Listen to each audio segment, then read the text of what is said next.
Do you want to know how you can log into your payroll account? If yes, then this video is for you. Hello and welcome to How to Log In. It's your host back again with yet another interesting tutorial video.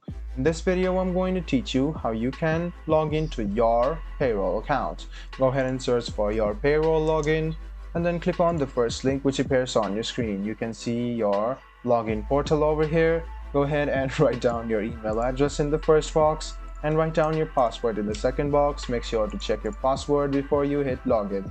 This way you can log in to your payroll account. If you have forgotten your password, click on this link and you can reset your password.